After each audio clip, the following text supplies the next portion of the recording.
There was a time when a single note of entrance music could lift an entire arena out of its seats. That sound hit the spine before it reached the ears. A referee's hand hovering inches above the mat could suspend 20,000 people in silence. Moments like that used to stack on top of each other until they shaped a lifelong habit. WWE was built on those reactions. Through Hogan's slam, Austin's stunner, and even long enough for Cody to finish the story. But something shifted in 2025. On a random Monday, a man sat on his couch with Raw playing behind him. Pyro cracked through the speakers, the crowd surged, but his phone lit his face instead. His thumb moved in steady arcs. TikTok, Instagram, YouTube clips of matches from 2 decades ago, full of people reacting like the future still mattered. The show kept rolling without him. Perfectly produced, perfectly timed, perfectly optional. If you want to understand how it happened, let's start with a man whose story explains the cracks. Jey Uso. Jey Uso escaped the Bloodline with betrayal carved into every gesture. Every movement told a story if you were paying attention. The way he hesitated before entering the ring. The way he looked over his shoulder even when no one was there. His story was complex. Family loyalty twisted into psychological manipulation. Love weaponized as control. Brotherhood used as chains. The Bloodline wasn't just a faction. It was a family business run like a cult. Roman Reigns demanded acknowledgement, submission, the complete erasure of individual identity in service of the tribal chief's vision. The audience watched it happen in real time. Saw him fracture under impossible choices, stand between his brother and his cousin knowing either decision would destroy him. You out, and I'm out too. Oh my God! When Jey finally walked away from Roman, when he finally chose himself over the family that had consumed him, the crowd rose as one. It felt like the beginning of something earned. But within months, that history flattened into branding. The story that once carried emotional weight was reduced to a catchphrase. The complexity stripped away, the pain that made him compelling, sanded down into something easier to sell. The internal struggle that defined him replaced with a single word shouted at predictable intervals. 4 letters, 1 word. Merch slogan, marketing tool, empty calorie pop that meant nothing and cost nothing to give. By the time he won the Royal Rumble on February 1st in Indianapolis, the moment arrived without gravity. The audience should have erupted. Instead, they saw a man positioned to move merchandise, not the conclusion of a journey that had broken him and rebuilt him. The meaning behind the chant had become as hollow as everything else WWE built in 2025. It became the year's clearest symbol. Not that WWE has failed in execution, but that meaning itself had become optional. That depth was negotiable. That history could be erased if it made the present easier to package. Once you see that pattern in Jey Uso's trajectory, you start seeing it everywhere. Like a crack in a windshield that spreads until the whole thing shatters. I officially announce my retirement from the WWE. John Cena's final year should have locked into place like a door closing with perfect finality. 20 years of history demanding a proper farewell. 2 decades of carrying the company through its darkest stretches. The man who granted over 650 Make-A-Wish requests. Who showed up every single week without fail. His retirement tour should have been sacred. Instead, it scattered into moments that never cohered into meaning. March 1st, Elimination Chamber in Toronto. Cena won the match, earning his WrestleMania shot. Then The Rock emerged, Travis Scott trailing behind him. I need your soul. Hey, Rock, go yourself. Cena stood between them, and then the smile twisted into something else entirely. Something darker. He struck Rhodes with a low blow, drove the championship belt into his face. For 48 hours, the wrestling world lost its collective mind. Social media exploded. The heel turn fans had begged for across 15 years had finally arrived. Heel Cena could have been fascinating. A man willing to burn every bridge for one last moment of glory. A desperate grab for relevance as time ran out. The execution of the turn was perfect, but the problem behind it revealed itself gradually. The weeks passed, and the character never clicked. It wasn't that Cena couldn't play heel. He's perfectly capable of it. The problem was that there was no plan behind it. The booking couldn't commit to what the turn actually meant. Cena sleepwalked through feuds like a villain with no motive. The promos couldn't decide between genuine darkness and winking at the audience. Now realize that 5 months ago, I flushed it all down the toilet. By SummerSlam, WWE pivoted him back to babyface. The historic turn dissolved into an awkward memory nobody knew how to reference. Fans who had waited years, who had literally begged WWE to pull the trigger, watched it arrive broken and confused. PLEs came and went. Cena competed in matches that were technically sound but emotionally hollow. His calendar shrank. Then came WrestlePalooza. An event specifically designed to launch WWE onto ESPN with a premium price tag of $29.99. a moment that should have celebrated his legacy. Instead, Brock Lesnar squashed him. Brutal, definitive, uncomfortably one-sided. A copy-paste of their match from 10 years ago. And worst of all, it wasn't followed by anything. No fallout, no direction, no meaning. Just a reminder that even in his final months, Cena existed to service the corporation, sacrificing his own moments. His last year became what it had feared becoming, forgettable. And worst of all, it wasn't followed by anything. No fallout, no direction, no meaning. Just shock value, perhaps. A reminder that even in his final months, even during what should have been the celebration of his career, Cena existed to service the corporation, to make WWE more money while sacrificing his own moments. The retirement tour became a collection of isolated appearances. Randy Orton at Backlash, CM Punk in Saudi Arabia, AJ Styles in Australia. Familiar opponents, familiar beats. Each moment fine in isolation, but never building toward anything. Closure kept promising to arrive.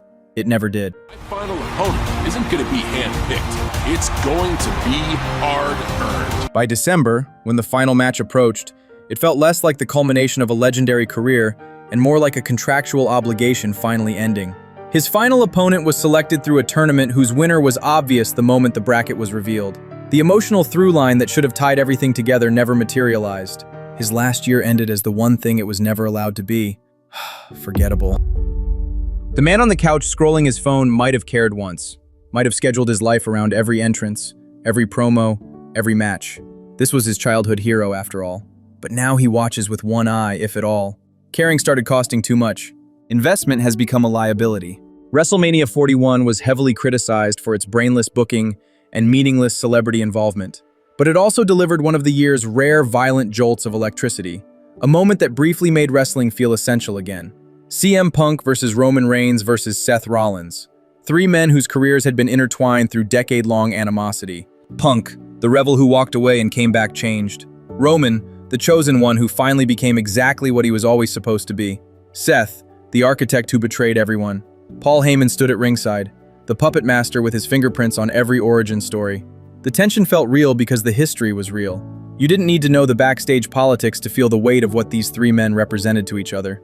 The match itself was great, brutal, personal. The crowd sat on the edge of their seats because for once, they genuinely didn't know what was coming. Then Heyman turned on both of them. And Seth Rollins and Paul Heyman. The crowd sat in stunned silence, trying to process what they had just witnessed. The vision was born in that moment, a faction with the potential to reshape everything. For one night, wrestling felt unpredictable again, dangerous, the kind of moment that used to define entire eras. Seth and Braun Breaker formed the Vision alongside Heyman. Week after week through spring and into summer, Raw's main event revolved around them. Dominance reinforced by the arrival of Bronson Reed, real heat building toward all the baby faces, something that actually felt important. Then repetition set in like rot, the same faces in the same segments, the same talking points in slightly different orders. Braun Breaker spearing people in half, Bronson Reed following up with the tsunami, Seth cutting promos that hit the same beats every week, matches finishing with interference. By summer, fans groaned when the Vision's music hit.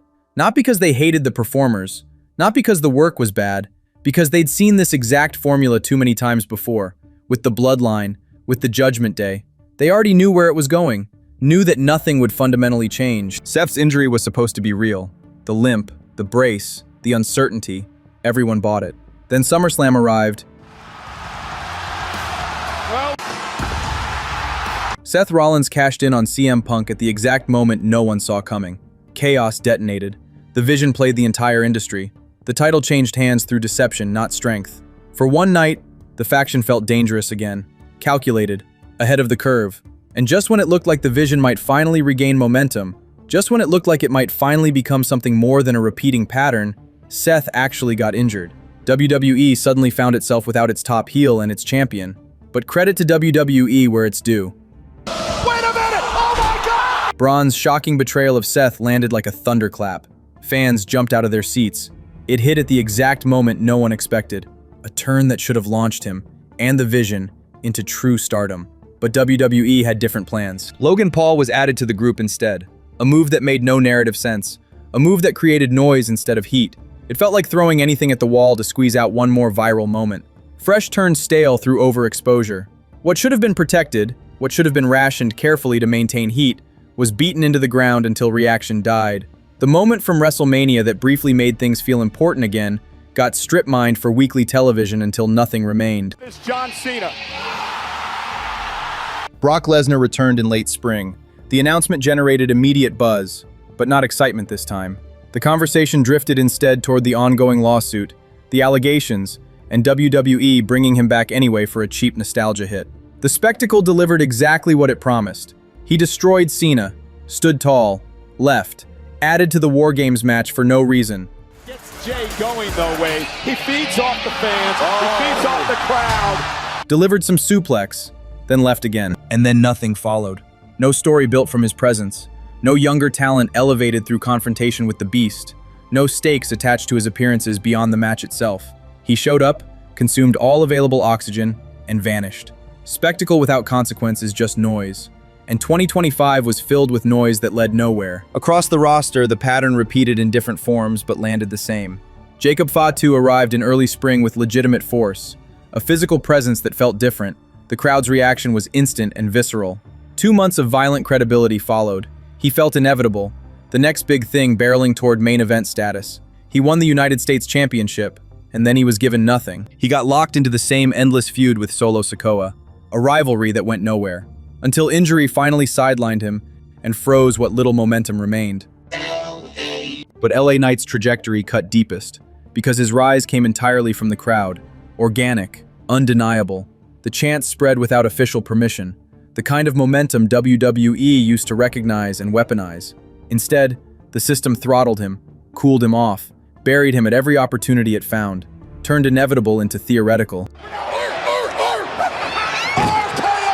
Randy Orton, a legend who should have been treated as an elder statesman, drifted through appearances without meaningful direction. Used for celebrity cameos, squandered presence, wasted credibility. A reminder that even established stars couldn't escape the year's central pattern. Each story different in its details, each ending with the same realization. Nothing was protected long enough to matter. The shows themselves began to feel mechanical in ways that were hard to articulate, but impossible to ignore. 3 hours every Monday, 2 hours every Friday. Segments landing on exact time codes dictated by commercial breaks rather than emotional necessity. Matches arranged in familiar order. An opening segment to set up the main event. A mid-show angle to spark a water cooler moment. You could disappear for 15 minutes, come back, and know exactly where things stood. Know who was winning. Know which interference was coming. Know which brawl was about to break out after the bell. Know how the show would end before it ended, because nothing ever lurched sideways into genuine chaos. Control replaced danger. And somewhere inside that perfection, the electricity died. Dominic Mysterio worked within that landscape, carving heat from every gesture. One of the few performers generating real reaction week after week. But even his rise existed in isolation, always being tied to Judgment Day's never-ending soap opera. Never allowed to grow into something larger than itself. Never given the room to become the central story it should have been. Premium live events came and went like preloaded content. Royal Rumble, Elimination Chamber, Money in the Bank, SummerSlam, Survivor Series. Each arrived, each happened, each evaporated. Not because the matches were bad, because nothing that happened in them truly altered what followed. Because wins and losses stopped shifting power. Because titles changed without changing hierarchy. Because wrestling drifted into a series of isolated moments instead of a living, breathing story. A woman had been watching since the Attitude Era. She remembered Stone Cold stunning Vince McMahon for the first time. Remembered exactly where she was when Edge cashed in the first Money in the Bank. Her closet held shirts from wrestlers long retired, replica belts collecting dust, photos from meet and greets where she'd waited hours for 30 seconds with her heroes.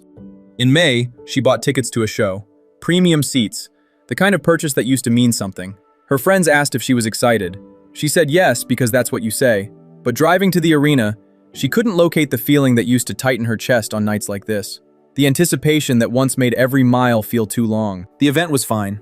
Not bad, not good, just fine. Matches executed perfectly, production flawless, everything functioning exactly as designed. And sitting there, surrounded by thousands of people having the same managed experience, something cracked. She watched performers work matches destined to be forgotten by next week, watched storylines advance without actually going anywhere. And she realized the things she invested, time, money, emotional energy, weren't being returned. She wasn't a fan being valued. She was a revenue stream being optimized, a data point, a demographic, a subscription slot. The relationship had turned transactional. Wrestling used to demand something from her emotionally. Now it just wanted her money and her time and offered nothing back except the suggestion that next week might be better. She didn't buy tickets to Money in the Bank or SummerSlam. The passion just died, quietly, the way a plant does when you forget to water it and only notice once it's already gone. This was happening everywhere. No outrage, no boycotts, just longtime fans realizing they'd gone weeks without watching, come back out of curiosity, and see that nothing had changed. The highlights on social media told them everything they needed to know. The audience stopped feeling like wrestling needed them, so they stopped feeling like they needed wrestling. But the blueprint for greatness never disappeared. It flickered throughout the year in isolated moments, proof that the ability still existed when will aligned with execution. This is for you, by the way. I hope you're watching at home. Braun Breaker absorbed every opportunity handed to him and turned it into something undeniable. Television protected him in ways it protected almost no one else. The dominance never stalled. Each appearance reinforced the last. By the time he betrayed Rollins, he no longer felt like a prospect. He felt forged, complete, a star built the old way, through patience, repetition, and discipline. Proof that the system still worked when commitment existed. Becky Lynch carried the Intercontinental Championship with sustained character evolution that felt rare in 2025. Her heel run grew week to week. She was one of the only performers all year who felt like someone was actually steering her arc with intention instead of reacting to trends. Io Sky versus Rhea Ripley versus Bianca Belair landed as one of those vanishingly rare moments where emotion and execution aligned perfectly. Evolution stood as the year's only fully realized event from top to bottom. No filler, no half measures. Naomi's cash-in hit like a lightning strike. Sudden, chaotic, impossible to ignore.